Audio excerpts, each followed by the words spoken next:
This is Unloop. Unloop is a looper that wanders around your original musical idea by generating variations of it.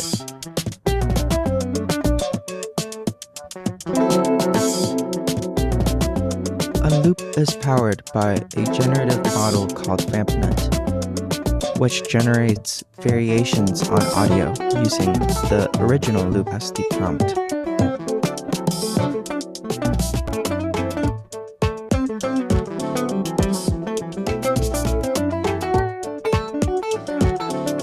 Listen to how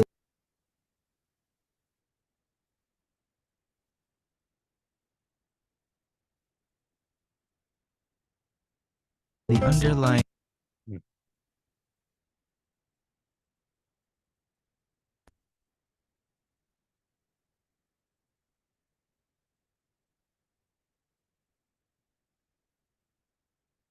drum track and backing track in the loop are changing rhythmically and timbrally to adapt to my playing. While looping, Unloop comes up with its own ideas, to which I have to respond. This is a very cool example of how you can use, music creation tool in a different way. So basically what's going on here is that, a typical looper is that you recorded some sample and then you will play it again and again. But now they are using this model that's called, let's go VemNet. So what VemNet is doing is that it's not, just pure music generation. It's not like, well, I say something and you try to generate some music for that. But rather, VemNet is trying to revamp what you have currently. So, look at this. What you can do is that you can sort of like mask out part of the original song, and then you try to regenerate those. So this is the way they showcase a lot of like different way to do it. But think about what Van Band is doing is that you have all the original song, and now you mask out part of it, and then you try to regenerate those. And because there are still lots of information hidden inside all these part that's not masked out. So, you still have the roughly the same, chord progression or the general timbre or, what the instrument is using, because you can guess what those are from these tiny chunk of music. But still, once you get rid of these parts and then you regenerate all these masked out parts, or think about it the other way that, now you regenerate these gray out parts, the next time you just, mask out the other part. So now everything's sort of like being revamped. So you can do it many times so that, the music can sort of like completely transform to another version of it, but still it's based on the very original content you put in. So that's sort of how they build this very interesting, on loop looper, where, this looper just doesn't, never repeat itself again. From the original, but rather they use this VemNet to revamp the music is being played in every single round. You can also see, there are different ways to do it. So they basically, this is like you do beat detection so that you mask out parts that's not on the downbeat. And so you just keep the downbeat and then you regenerate everything else. And you can also just like completely crop out the whole middle section of it and then try to regenerate that part. We will go into this later, but just to showcase that, even though the model is trained on these, sort of like, think about it more like a restoration or reconstruction task, but now you can actually use it in a very interesting way. And this is another example that I really like. So this is RAVE. This is like real-time audio synthesis. So this, to be honest, they didn't completely propose a new type of neural network. But what they're trying to do is just, can we make audio synthesis as fast as possible so that we can make all these neural network run in real time? Because, neural network need to be run on GPU, and it could be very slow, and the latency is usually not tolerable in most of the those setup. But this work, they are just trying to, can we just shrink this audio synthesizer to a very, very tiny version so that we can do real-time audio synthesis. And this is what it can do. So I won't get into detail.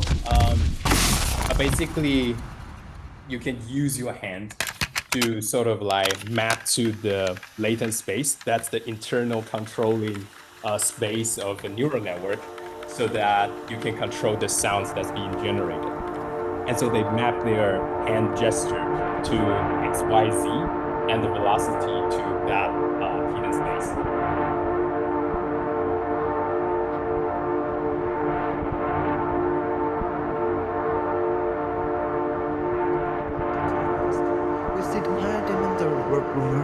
The sound you're listening now is actually generated by the model on this Raspberry Pi. So that's just they even made the model tiny enough to run on its feet. This is just a nano. This is like a GPU machine.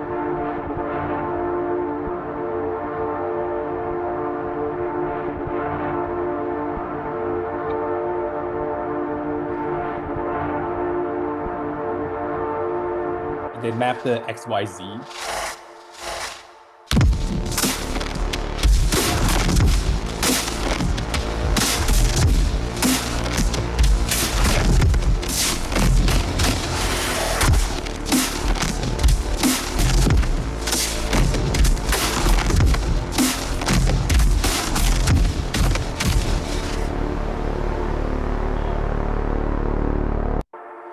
What's going on? So, the XYZ and the velocity of the hand, like the sensors will send through this to control these four sliders. So you think about those four sliders is, it's like a black box neural synthesizer, where, in typical synthesizer, you can, turn, gain, turn distortion, or turn, frequency, whatever modulation. But now, because this is a neural network, you don't have those. But you do have, some sliders and knobs that you can use. And now they basically just turn your, XYZ velocity to map that into this values. And what they've been looking at is just, going through this whole space and figured out where are the interesting sounds. And then find out that, some of the positions will find that very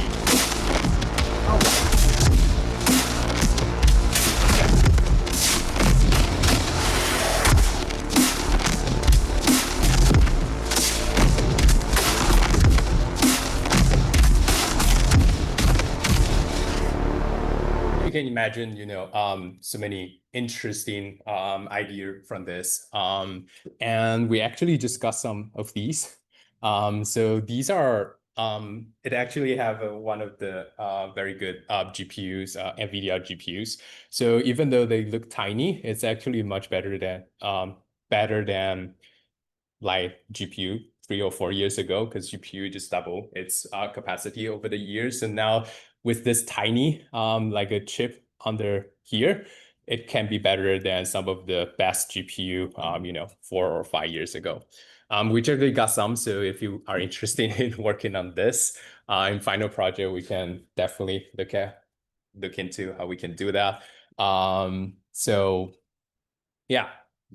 So this is like what we call like an embedded system. You can think about it just like a tiny laptop on that board. So it doesn't have keyboard, it doesn't have anything, but if you have USB, you can control to it. And then if it's connected to Wi-Fi, then you can send requests to that. You can run something on that. And then think about, that piece of machine can be installed, some installation, or, on stage, you can use it. You can even just move it around based on the performance requirement. So that's some of the very exciting, recent development of AI that, because these GPU machines now can be shrink into a much smaller size. And to be honest, these GPUs are very good compared to what we have, 10 years ago. So there's a lot of like potential of performative and real-time interactive improvisational use case where if you can make these neural network real time, then it becomes more like an instrument or like a partner that you can interact with rather than that's a like Suno music gen that music LM where it's running somewhere there that you don't have immediate interaction with that. The last example I will want to showcase is called synthesizer programming. So this is actually not deep learning. So it's actually using another algorithm, which is genetic algorithm, I believe. So basically, I guess I would just show you what it's trying to do. I think it's very cool. Um, so, well, it's music. I don't know, but so what it's trying to do is that, if you have a sound that you want to produce, say sound of a helicopter, and we are given a synthesizer, can we sort of like figure out how to tune all those knobs to mimic the sounds that you're describing? So this is not by an audio, but rather we are just typing into, sound of a helicopter and the synthesizer, it could be anything because this is not deep learning. So this synthesizer can be any synthesizer. So this is some of their result, trend horn. Um, So definitely synthesizer like. Printer. What's the printer sound? I don't know. Not bad. Um,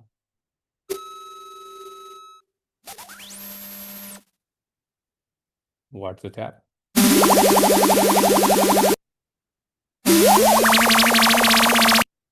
Um, So everything here is actually generated by the specific like software synthesizer, and the controls that the machine has access to is the same as what human have. So you're basically thinking about this machine is just turning these knobs and trying to see does that sounds like what you want it to sound like. So you can use it, you even use like this is sound like basketball bounce. So yeah, definitely synthesizer has its, limited space of sound that it can generate, but still interesting to see. Cool. So this are like some of the more interesting way to use these AI creation, music creation tools, and there are plenty of others. And finally, we will, touch on, like AI has also been revamping some of the post-processing or, the music production part of the music industry, the whole creative workflow. So there are like master system, and later we'll see AI mastering. And Isotope also has different auto mixing product.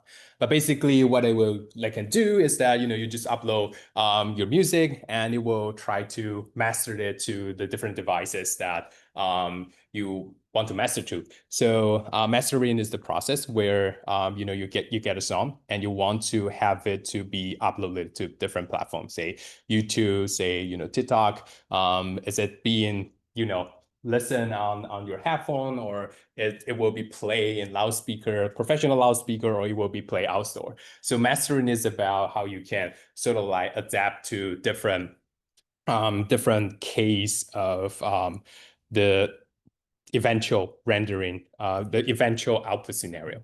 So it will basically just give you these EQ, but also some of the details that you can do in mastering. Cool. And I guess this is another thing that we could explore. So Moises is actually offering the whole Michigan with the free Moises Pro license, and we will use it to sort of like demonstrate what you can do with source separation because they have one of the best source separation model. So when you find time, just click on that link and it should be this because I already have that.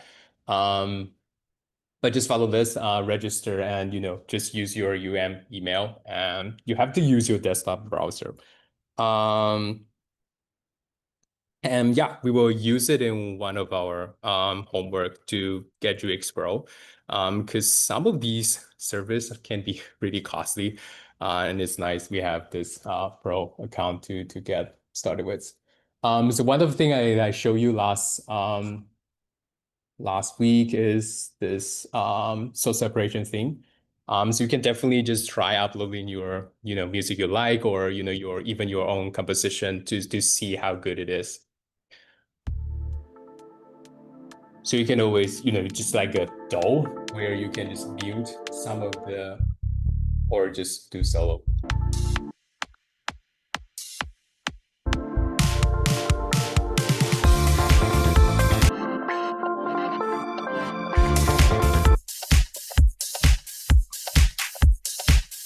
I think they have one of the best source separation algorithm out there.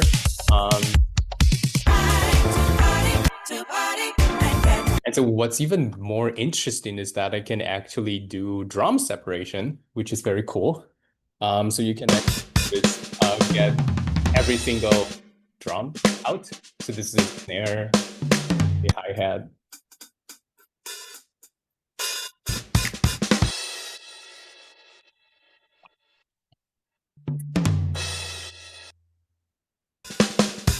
Anyway, when you upload something, I'm gonna show you here. That's just, let me see.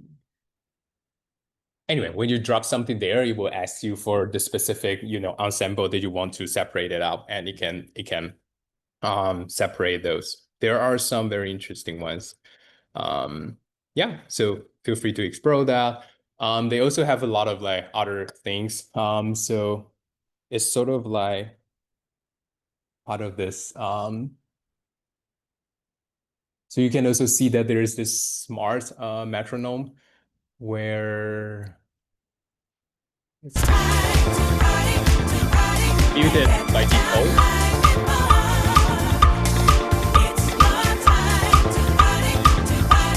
This is actually being computed with some AI. So this is like doing beat tracking so that you get all the beat.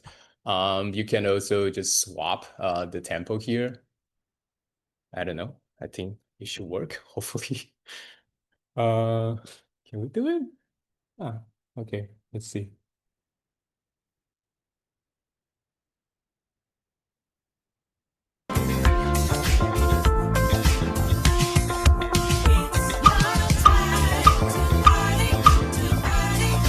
So the reason why they are doing this is that they actually have an app that you can do education purpose. So if you want to learn to play guitar on top of this, their app version is actually they can do I don't know how to do it on the web, but you can actually detect all the chords. Oh, it's here. It should be better on the you can think about, you're just learning to play guitar and you can look at the tab and you can, those are also generated, by the system. You do chord recognition, you do key recognition, and you also render what you can play keys on the guitar, but you can also, change the speed and things like that. So, this is one of the way that combining all these different, MIR tools into one big product that's sort of like have so many different things going on under the hood. And so if you want to actually play guitar, of course, you could just mute the guitar. Otherwise, and you can think about, some other future application is that, well, if you want to learn to play an instrument, and can you use those separation to get rid of that part so that you can practice, or even like if you miss a rehearsal, can you figure out some way to listen to the recording, or are there some new technology that can help you to catch up with the missing rehearsal? So other than that, there are so many different things you can do. Source separation, of course, smart metronome. This is based on the beat tracking, pitch changer. So this will be pitch recognition. It also do key and chord detection. We just saw that. Song section detector. This is another thing I'm not quite sure where it is. Should be somewhere over here. Anyway, can do lyrics. Is that a section? Oh yeah, you can actually do section. So let me get rid of these.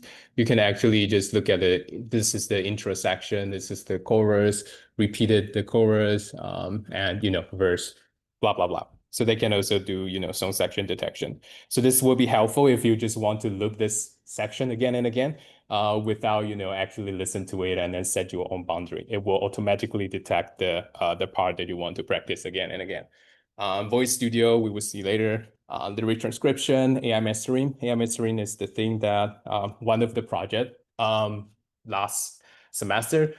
So they actually just use this AI mastering platform and just master it. And they figured out that most people couldn't tell the difference between AI mastered and human mastered results. So that's interesting find. But anyway, we will use it in one of the homework. It should be just like the homework one, that you will just get to use some of these and get to see some of these, how these, MIR tech that we talk about in class, how they turn into a real product and what are the best, commercialized version of that would be. Oh, this is the app.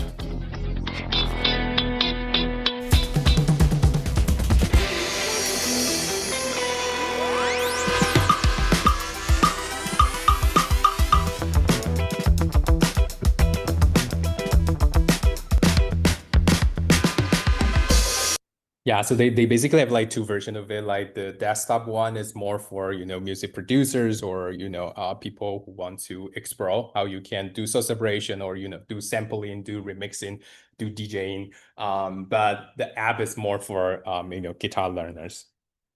They also have like VST plugin if you don't like the web browser. Yeah, I didn't try it, but this is what they have on the website. So you can learn more about Moises. But anyway, they are providing us free pro license, and it's like 180 value. So take a look at it, play with it, I guess. And you can also use it in the final project if you like. Cool. Questions on that?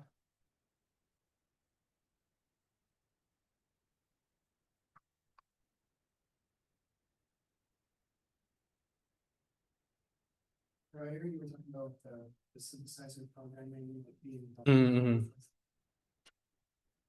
What is it the Clap score. Oh. Is it like companion to like the original source? So the clap score is so this is actually what they are optimizing.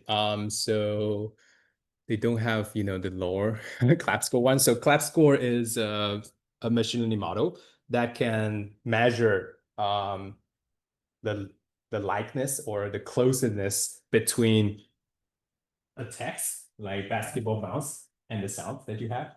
So what it does is that it just have two encoders. So one machine learning model will look at this audio and then turn it into like a vector or something. And then with this basketball bounce, you would also encode that into a vector.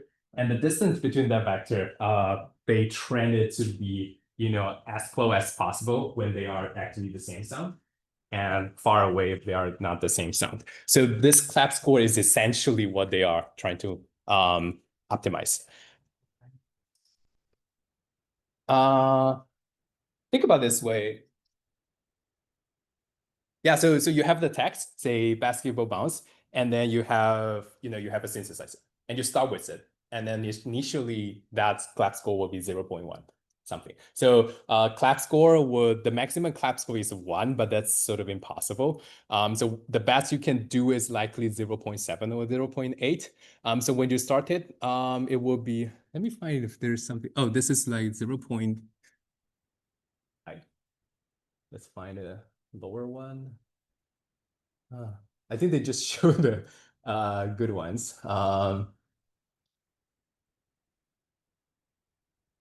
Yeah, anyway, so these will be closer to that sound, and those will be, far away from the sound. So when you start it, it will be, 0.1.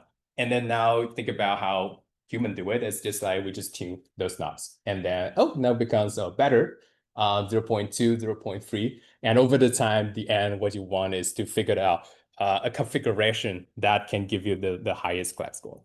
So that's how they do it. And you can do it with deep learning, but in this case, these synthesizers are not differentiable. So that's one thing that we will talk about next week, like why differentiable is important for deep learning, because that's how we train these models. But this is not deep learning, so they figured out a way to sort of like optimize that through genetic algorithm.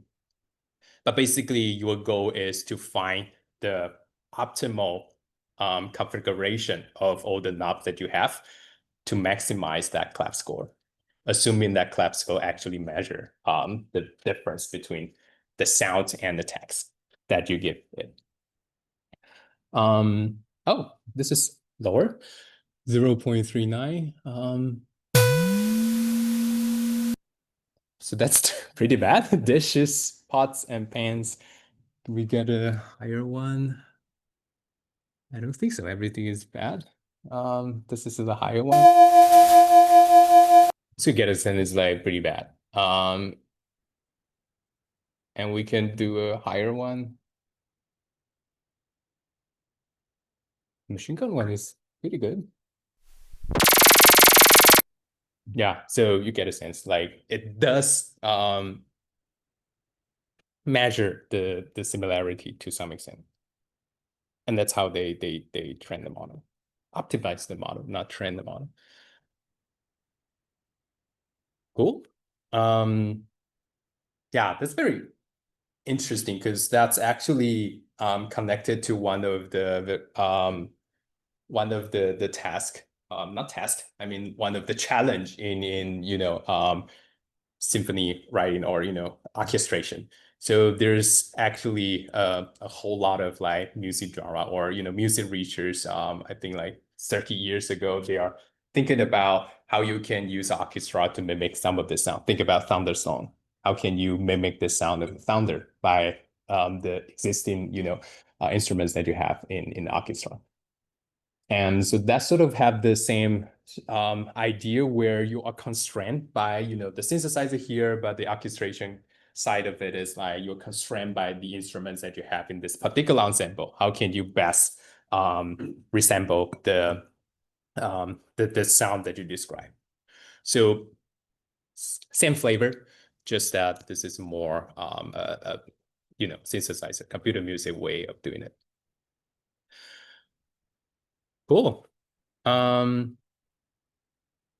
So that's it to today. I mean, we are I left some buffer between our schedule.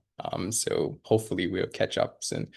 So today we'll talk about music processing fundamentals. So we will go into mostly about symbolic music, and on Wednesday we will talk about audio. So these two modules are just to prepare you to some of the basic tools that we use to process music. And next week we will talk about deep learning. So this will sort of end the whole background session, and then after that we will jump into each of the component of music AI and dive deep into how they work. But you sort of need to understand some of the tools that we will be using in later modules. Cool. So these are the four most representative music representation that we use so the whole idea is that well, we human look at music sheet music, we listen to music, and that's so straightforward to us. But for machine, it's like they don't understand anything about music. They don't, they look at images just 1 and 0. They look at, they listen to audio. It's still 1 and 0. It's just, one representing, it's just a waveform that is just 1 and 0, and it doesn't have any meaning to the machine. So these are the 4 representative music representation that we can have a machine understand music. So the first thing is symbolic music representation. So one of the more commonly used one is MIDI.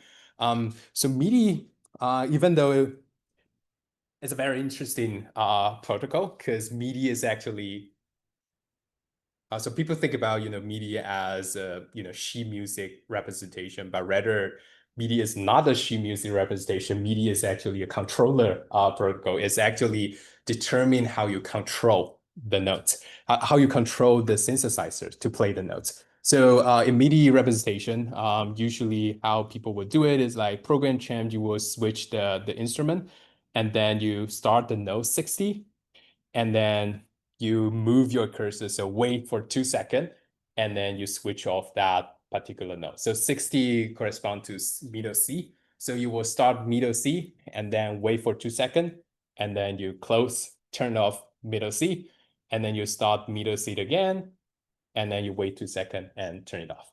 And you can think about it like the whole MIDI protocol is doing something like this. And it can, at the same time, open up so many different notes. And later on, you have to close them.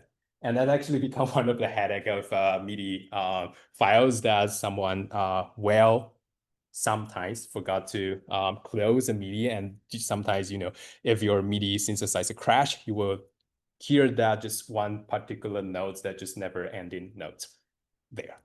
But that also connect to, some of the, sheet music notation. We will go over it today.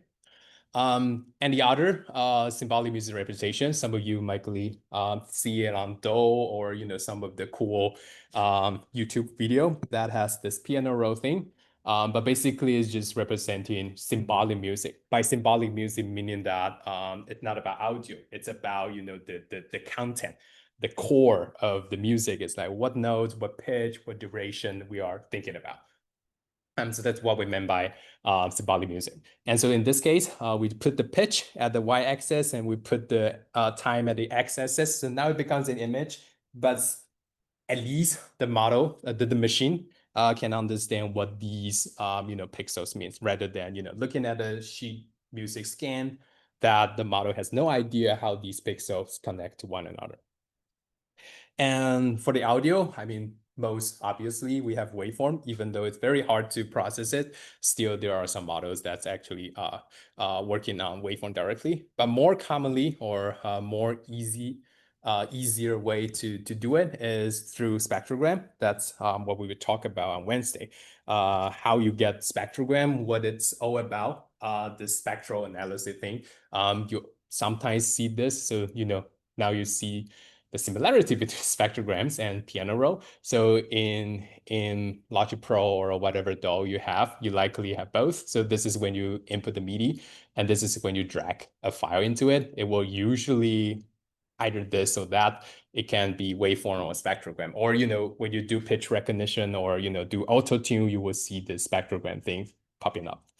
But this spectrogram, similar to piano roll, is the same. We have time and we have frequency on the y-axis. And so you see all those stripes. That's because now it's not because there are so many different notes. This is actually a monophonic. It's just one single note, one single pitch per slice.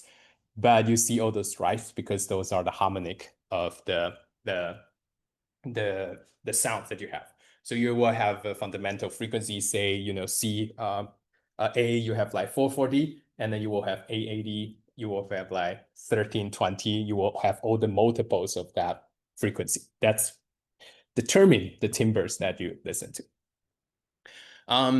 Anyway, we'll get into that on Wednesday. So today we will talk about all the different symbolic music representation. So, the whole goal of symbolic music representation is about how you can make machine understand what you're talking about. How can we represent music into something that's machine readable? So how can we represent music in a way that machines understands? So one of the simplest one of it is ABC notation. So likely after these two slides, you will get a sense, what ABC notation is. It's very intuitive. So what it does is just, use letters, just as, we say, middle C, high C, middle A, low A, whatever. You basically just use all the letters to denote pitches. So you have, middle C as the capital C, and then you have the higher octave with lowercase letters, and then you have the prime, and then you have the comma for the lower end and the higher end. But basically, that will give you most of the notes, at least in the scale. Now you also have this prefix to denote the accidental. So if you have like two, leading on the score, it becomes, double flat, just normal, sharp, double sharp.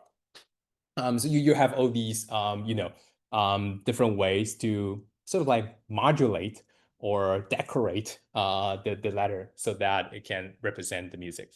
And that's it. That's pretty much it. So this is just like the simplest text-based notation that pretty comfortable in representing, some of the music. Can you guess what this is?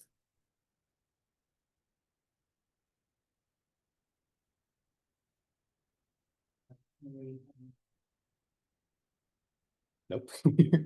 Try again. CCGAAG.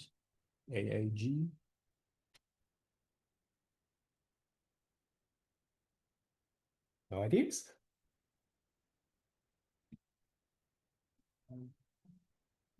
Yep. Yeah, that's Twinkle Little Star. So that's basically what ABC notation is about. Just annotating those pitches. So you likely also notice that there's this G2 thing. So that's basically meaning that it's just double the duration. But that's how straightforward is it? It is. So you have all the bar lines, just as the bar that you have above the enter, and you have column for repeat. But this is the most basic form that you can do in ABC notation. So this is the full example of ABC notation. Of course, it's much more than what we showed here. There's duration that I just talked about, but there are also other things, but that's the core of it. So you have a bunch of things that CCGG here, and then you have AAG2. So the G2 is basically that I'm doubling the duration that I have. And how do you determine how long is the default length? That's where you have this L thing, L length. So that will be the quarter note. So it by default will have everything in quarter note. And whenever you have a 2, that means that it's double the length. So that will be a half note. And then if you want a whole note, then you will get something else. So it could get very complicated if you want to do something like 8th or 16th or even like 30 seconds. Then it will be very tricky because things here will be like 100 or 200 something. But for simple melodies, it should be more than enough. And these are the metadata. Just rendering these things. This is the number of the song. This is the title. You can have first line, second line, and the composer and the origin, and I think this is the genre or something like that. But anyway, you get all those, and these are more important. So these are metadata, but these will affect how you, what your music is. So you have the meter. So this would C or 4/4, 2/4, 2/3, whatever. You have the unit note length. That's how we determine what these notes will be by default, and you will have tempo so that people knows how to play it. And you have the key that will determine the key signature. But that basically, just the ABC notation. And one thing cool is that ChatGPT can actually compose songs in ABC notation. But I recently learned that ChatGPT now is GPT-5. So we'll see. I don't know if it can still do that. I've been logged in for a while. Hopefully it still does.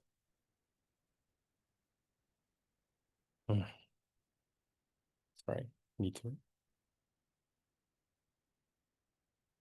log into that.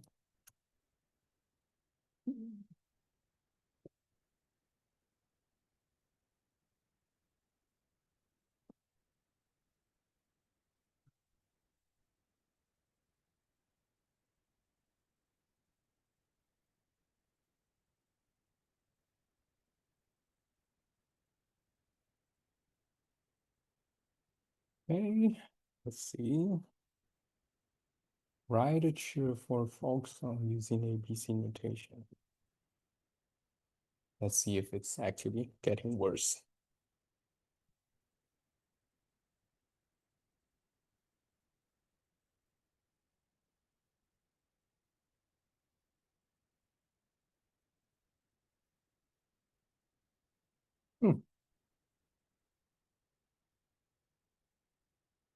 Oh, it does. So it's nice they are still keeping that. Cool. Let's just copy these. It actually says something about it. It's actually getting better. Perfect dancing. Let's see. So this is a website that you can get that. Let's play it. How can I play it? Huh. I thought we can. Oh, yeah. Here.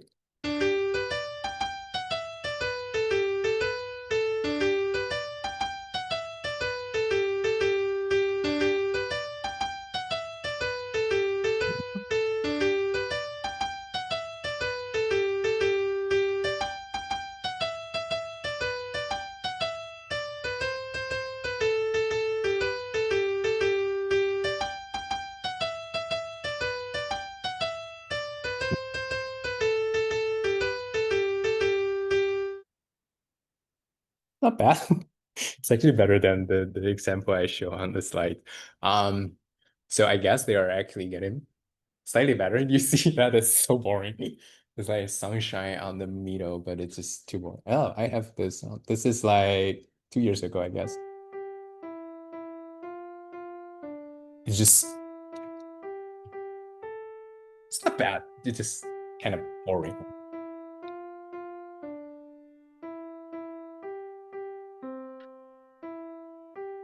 Okay, cool. That's that. Yeah, so that's how ChatGPT can do it. But this is like ABC notation, and why we want to represent these music in machine readable text is that think about ChatGPT, what's going on behind ChatGPT. So you likely can guess what's going on behind ChatGPT. So you likely also see lots of these like large language models, LLMs, in the news or whatever blog post or somewhere people are talking about it. So these are basically the models behind ChatGPT. So even though ChatGPT act like like a chatbot that you can talk with, but its underlying model is a large language model. So what is a large language model? What it's basically doing is just doing this word by word generation thing. So AI in music, I just said something random. What's so cool about AI for music? Maybe you don't like it. But anyway, AI in music is cool because blah, blah, blah, blah, blah. So what's going on with ChatGPT is that there's some large language model, which is a machine learning models that's trying to optimize the most probable next word to continue the previous word. So how they train these language model is basically, they are, at least for OpenAI, they are scrapping the whole internet. But there could be a lot of like weird Reddit forums, but anyway, subreddits. But anyway, think about a more conventional way that you have a bunch of like Wikipedia articles. So these will be the training data. But for ChatGPT, for large language models nowadays, they are actually scrapping the whole internet. But what they are trying to do is predicting the next word given the past tense sequence of words. What does that mean? So, think about a transformer is then what would be the most likely next word? It could be a bunch of things because, if you go to Wikipedia, you can just type transformer, you will get a bunch of things. Some of that I never heard of. So it could be, electrical device. It could be a deep learning model. It could be a fiction character in the movie. It could also be a family of genes. So that's something I learned while making this slide that's here. So transformer is actually a gene, and I still don't know what it's for. Anyway, could go to Wikipedia to take a look. But it's less likely to be a type of food or a musical instrument unless at some point people figured out a new instrument called transformer. But what are these more likely than the other is determined by the training data that you have. That's how you train all these, language models. And this is the way how we understand it, higher, lower probability. But in terms of how we train these machine learning models, we have to formulate it into a math. And so basically what we are trying to do is this conditional probability. So by conditional probability, it's just, something more formal, just to say what's the most likely next word given all the previous words. So everything at the right of the bar, the vertical bar will be, all the condition that you're given and what will be the probability to see this particular next word given all the previous observation. So that would just turn into this, this is the mathematical form.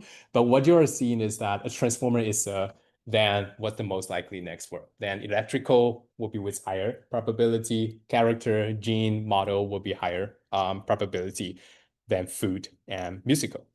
And so, this is essentially just how these ChatGPT are being trained. These large language model is being trained. And that's the same for how we build these music language models. So, in the case where we have the ABC notation, now it just become, all the previous notes, what's the most likely next word, next note to be generated? So, in the case, CCGGA, that's, the Twinkle Twinkle Little Star, I just randomly grab these notes, GACF, I think they are in scale, so more likely. But A sharp, A flat, I think they still sound fine. Just it could be some other notes. But some of the other notes will be less likely. Depends on what specific genre or what specific training data you are training on. So this is how people have been building these music language models, and that's sort of the underlying working of some of these symbolic MIDI generation models. Questions? Nope. So how do you actually generate those?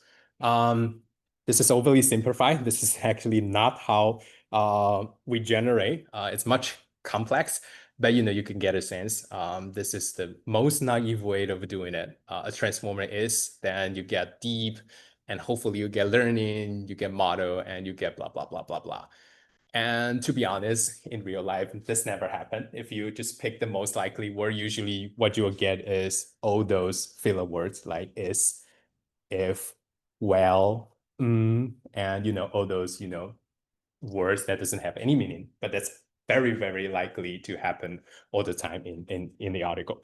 So in real life, we have to do a lot of filtering, sampling strategies so that we can take into account of, getting rid of some of those, what we call stop words. So those words are, doesn't have much meaning, like is, in, the, so these, filler or stop words that just having high probability, but that doesn't carry lots of meanings. So in real life, we have to also handle those.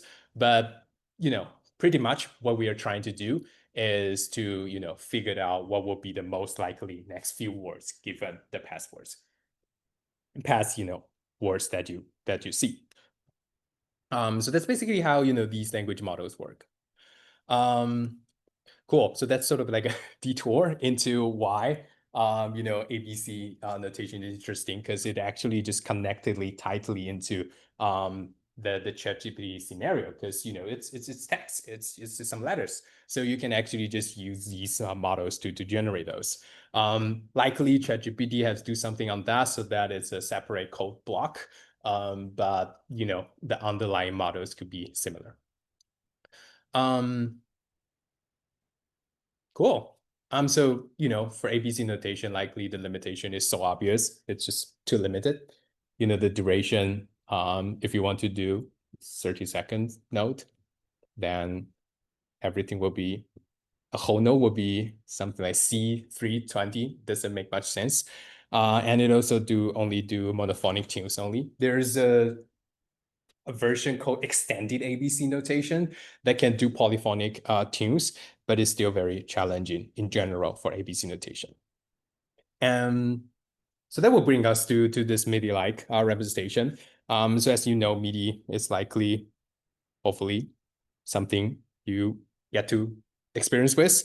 So as I said, MIDI is not sheet music notation. It's actually a communication protocol between devices. So whenever you see something weird in MIDI, I guess the way to think about MIDI is that MIDI is not for storing music. MIDI is for controlling a device. And so MIDI is the protocol, think about like flag language or things like that, how you communicate between all these devices. So this is the MIDI port. You likely see somewhere. There's nothing here, but the 5-pin thing. So MIDI message, these are some of the most common one, note on, note off. We talk about it, just control the note to turn it on, turn it off. And delta time is the thing that I said, well, wait for 2 seconds and then you turn off. Now you get a note that's, 2 seconds long. And you have like program change to change the instrument. That's a protocol in MIDI. And you also have like control change and pitch change to control the pitch wheel or some of the knobs. But again, MIDI is about controlling the device rather than, storing the music. But anyway, we can still redesign MIDI into something that's usable for storing music. And that has been one of the most common way that we represent music in on computer. So MIDI no number, I guess I don't even remember what those are, but what I remember is that middle C is 60, and then I just extrapolate from there. I never remember. I guess 72 will be 60 plus 12, so that will be high C, and then 48 will be low C, and everything else I just compute from middle C and just to C. But anyway, all you need to know is that middle C is 60. And it only range from 0 to 127. So that's actually larger than the piano piano ATA key piano. So it actually extends beyond that. I think one octave below the lowest A that you can do. I think more than one octave for the piano range and also for the higher range. And yeah, this is widely used in so many different software, keyboards, and algorithms. So whenever you see a number for a note, for pitch, it's likely MIDI pitch. Cool. But the only thing you need to know is middle C is 60. That's it. Cool. So what can we do now? 3-man MIDI message. You can pretty much just do it. This the song that ChatGPT generated a while ago. So what you do is that, well, we have a G, so we get 67. So middle C is 60, and then G is 7 semitones away, so that would be 67. So you turn on the G key, and then you time shift. Now in MIDI protocol we are doing in second, because we are controlling real things in real time. But now if you want to do a more symbolic music representation, you want it to be more interpretable. So now we do time shift quarter note. And then first thing we need to do is that, well, turn off the previous note, and then we start the next note. And so, blah, blah, blah. You can do the same thing. Well, now we move the cursor to the next quarter note. We turn off this, note of 67, and then we turn on the next one and, keep going on. That's how we do the most basic MIDI representation. Questions? Hopefully, nope. Okay, so now things get much more complicated. So MIDI, the benefit is that it can actually do polyphonic music pretty easily. So now we just need to handle, well, I'm now turning this on, turning that on at the same time. And then later on, I will turn one off and then keep that on. So, it's basically just keeping a good sense, keeping a good dictionary where, you have turn it on or turn it off. So, from this example, you can see that, well, the first thing you did is that, well, let's just turn both, 65 and 68. That will be F and A flat. So we turn it on. And now we want to shift eighth note to this position. So now we are at this position. So you will notice that, well, this note is still, the two notes are, the chord is still on. So we don't want to turn that off. So we want to turn these two on. And once you turn them on, you move a half note. So from this to this, it's actually a half note. So you move a half note, and now these two notes are still on. So now you want to turn these two notes off, and you start these two notes. And the most tricky part is that now you want to go to this position and then turn off these two notes. So basically, this is the whole MIDI protocol is doing, but also this representation is doing. The whole MIDI protocol is just, tons of controlling signal that will turn this on, turn that on, and then wait 2 seconds, turn that off, keep that on. You don't send a request on, keep that on, but just don't do anything, it will keep on. And so once you turn it off, then the note will be gone. So MIDI protocol is just basically controlling all these, but this actually provides us a very easy way to represent polyphonic music. And there's also one thing that's very confusing. It's about polyphonic music. So polyphonic has a different definition in musicology or in music in general, with theory in general, in the computer AI or MIR world. So in MIR world, anything about computer, we just refer to polyphonic as multi-pitch. It's not about having like the Bach rails. You have multiple melody that's going on at the same time. So polyphonic basically just mean multi-pitch in most of the case. In terms of, machine learning, algorithm, music, things like that. So yeah, that's basically how you can represent multi-pitch music. Good. Questions? Nope. Then we can get an example of one of the model that actually built on top of this representation. We will get into details how they are trained, but we could just get an example. Oh, we can actually play it live.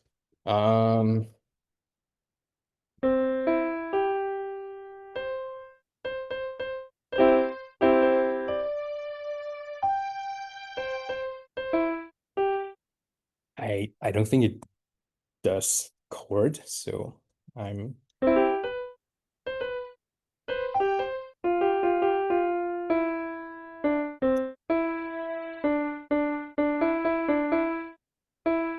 So this is in 2016, and this is one of the very first. So they have like Google launched like a Magenta project, now becoming this whole, I forgot the name, but the music LM, and now it becomes a very big team. But they used to be, one of the pioneers working on, how to use AI, like deep learning models to generate music. So this is basically just a recurrent neural network that we will talk about next week. Next week, will we? Sometimes in the future, about basically think about it like a ChatGPT, but an early version of ChatGPT, where you are just, these are the words, and what will be the next words that should be generated, and that's basically what the model is doing. That say, I don't know.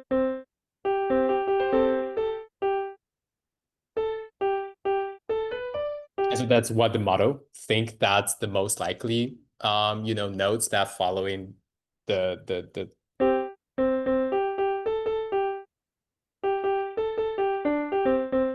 This is actually repeating part of it.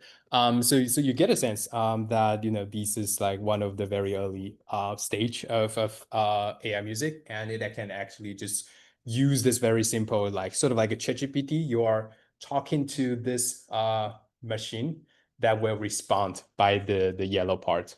That's the response. We will get into more details, but this is one of the very simple way. And you can imagine that, with these MIDI representation or the ABC notation, they are basically the same idea, that what's the most likely next note to follow the previous notes. And that's how most of these models are being trained. Cool. Got 10 minutes left, but we can just go over this, the piano representation. So this is another very common representation that we use in representing music. I mean, so piano roll actually got its name from this machine. So it's the player, the piano rolls that you can control the player piano. So if you zoom it up, you can see all these things. So this actually corresponds to the piano keyboard. So at the left is the lower. So you can think about how you play it, just like putting your hands here. So left will be the lower octave, and right will be the higher octave. So we can actually see this. This is very cool. I always like to look at this.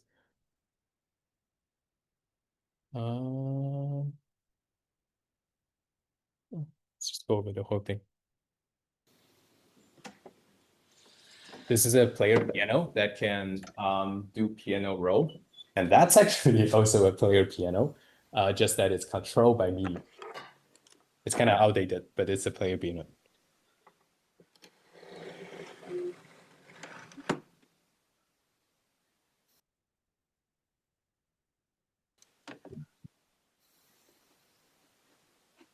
This is other piano rolls.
That's cool.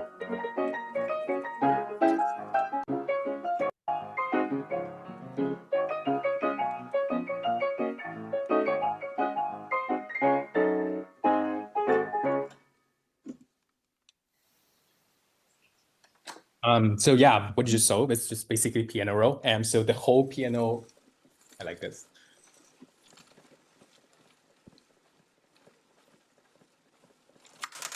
So you see how long it is. It just, there's a spring that will just get it back. It's pretty cool. So it's actually much longer than we expect. And some of these can be historical. And so there's also a project at Stanford. I think they are trying to preserve some of the piano roll archive. And we do also have some here in Michigan, likely. Yeah. So anyway, so for piano representation, we basically just turn that clockwise, or I don't know, clockwise likely. Yeah, clockwise. So that we get something like this. So this is similar to what you will see in whatever DAW that you're using if you're using MIDI keyboard. So just zoom it up. It's basically at the x-axis is the time, y-axis is the pitch. So basically you will play like something like this over the time. So that's sort of like just record what you are going to play at each time through like a time slices. So for every single slice, it's a time step. That's, the minimum node length that you can represent in this representation. And sometimes it could be, but it shouldn't be that way. Sometimes if you have like velocity or, the dynamic, how loud it is, then you can use the colors, like the intensity to represent those, but it's not a must. Some of the MIDI files, you just don't have any velocity. Everything is 64 by default or 100 by default. Sometimes that's the key. That's the thing. So piano representation, there's also some tiny caveat. Sometimes you get expressive timing. So this is like with expressive timing, so you can see that, sometimes it's stretch out, sometimes it's like very much higher tempo, faster here, but slower at the other side. But if without expressive timing, then it becomes more like a sheet music where all the time is aligned with the beats. So there are some, different version of piano roll, but basically piano roll is just to turn it into an image. And this image, all the one and zeros would have special meaning. One meaning that there's a note, zero meaning there's no note. Should be very straightforward, and we will see some of the example on piano roll generation, where you can also generate music, just treating them music as images. So it's very interesting because I don't think we have reached that consensus how we should better represent music, because for human, I don't think the image way of looking at it is that you see all the chords, you definitely see there are repetitive things. And if think about the C chord and E chord, G chords, G major and C major, they are essentially the same on this. You can just basically grab those and then move it upper, and you get the same chords. So there's something that's what we call translational invariant, that you can basically just grab these patterns and copy paste and paste it somewhere else, and you still get that same meaning for things, just that now it's C major, now become G major. So this is the image part of music, and you also see all the structure and the repeat just very easily on this. And from the MIDI side of view is that it's actually just sequentializing everything. And in practice, actually, the MIDI representation is actually working much better than piano roll based music generation. But still, I think it's very interesting to look at both, because later we will see some of the deep learning models. For image, we are looking at repetitive patterns, and that's actually applied to music more naturally.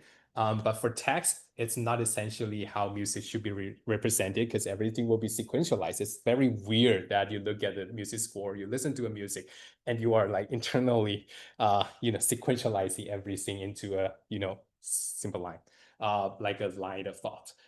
So I don't think we are there yet. And it also showcases how music is so different from, language and images. Still, lots of the technology we are based on is based on, technology have been, proven to work in image, but also for natural language processing. And we are copying them, and we are basing our models on their inventions, but still, I think music is a lot more than that. And this sort of like piano roll versus MIDI sort of give a sense of the multi view of what music is, and it's much more than just flatten it into an image or flatten it into just one single line of text. But that's what people have been doing now. So we look at it, and at least we know how these models work. But at the same time, that's not the end. I think there's still much more there. And so, detour a little bit. It's just like, can we use sheet music scans directly? So this is very hard, I could tell. So machine learning still have a very, very, very hard time reading scan sheet music. This is a task known as optical music recognition, OMR. So we are nothing close to solve. So we are actually very, very far away from solving this issue, this task. But anyway, at some point, I don't know, 20 years later, maybe we will hopefully get better on this. Then at that time, now sheet music scans could be directly be, thinking about, there are also some models that can actually just generate the sheet music score, like a PDF. it doesn't make much sense to me, but it's cool to see whether the models can do that. Yeah, cool. I don't have time for this PA1, but basically everything has been released on website. And so likely we should extend the deadline. Anyway, you can find it here. We will go over there on Wednesday. So we'll be using this. You can download it if you know how to do Jupyter Notebook, but I guess the easiest way is using this Google Colab. So Google Colab is, how can I describe it? It's like a free machine on the cloud that you can use to run some of your code. So you can just, anyway, I will show you next time. So basically you can run some of the code online, and you can just use this to do your assignment. And at the end, you just save it and upload it to Gradescope. I will send the instruction. But you will get to see how you can use, on laptop to load some of the MIDI file, show the piano rolls, and you can also synthesize.